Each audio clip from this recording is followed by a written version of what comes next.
Chapter 94. Overturned in the gutter. At Sea City Airport, it was still early to board the plane. The group went to the nearby mall to buy some local specialties. Just as they were walking around, something happened.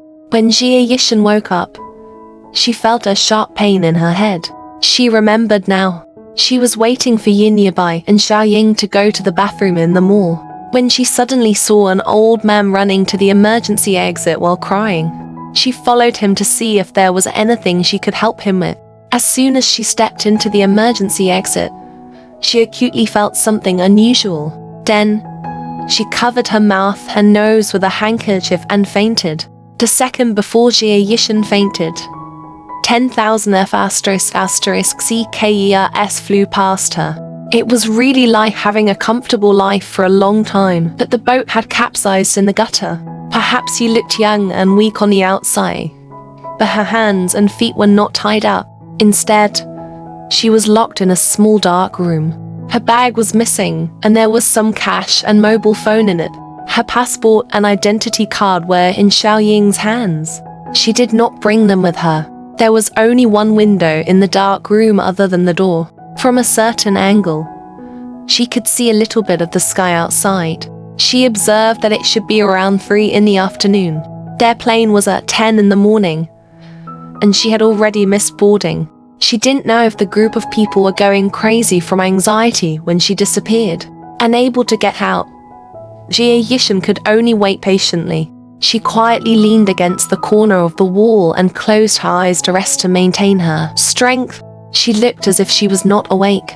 After about an hour, Jia Yishan heard footsteps and judged that there were 2 people, and their sizes were quite different. A man's voice sounded first. "This knockout powder is really powerful. She's still unconscious. This woman is really beautiful. One can't hold it in anymore. Look at her skin and figure. TSK, TSK, TSK. Another man's voice followed. "There with it. After the rest of the money is transferred, we'll negotiate a good price. Before you sell it, you can do whatever you want." At that time, the brothers would have fun together. "Good idea. We can get both talents. I have a feeling that this woman's price shouldn't be low. I've never seen such a thing before. It's simply the best. Speaking of which, it's really strange. This is the first time I've received such a request." She said that she would do anything to find a bad man for her to marry, have children, and stay in Sea City for the rest of her life. These days, there are really all kinds of strange requests. He might have offended someone he shouldn't have. The 2 of them locked the door again and left. Jia Yishan opened her eyes. Her eyes were no longer as calm as before, and a sharp light shone from them. It turned out that someone was trying to mess with her. She didn't offend many people. In retrospect, there were only a few people: Tan Xiaoling, Yi Yi, and Zhang Shenchen. After another hour and a half, the sound came again. 1, 2, 3, 4, 5. Jia Yishan heard the footsteps of 5 people. On the other end, Yin Yabai and Xiaoying came out of the bathroom and realized that Jia Yishan was missing. They immediately contacted the person in charge of the mall to announce the missing person notice.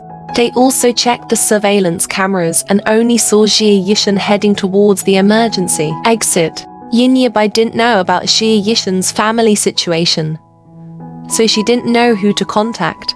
Xiaoying contacted Liang Qiaoan urgently. After a discussion, Xiaoying returned to the capital with the rest of the team. Yin Yabai insisted on staying in Sea City alone to wait for news from Jia Yishan. She was a pampered daughter of a wealthy family. After a week of training, she had become much calmer. However, as time passed, she was so anxious that she was sweating. Suddenly, an unknown number jumped on her phone screen.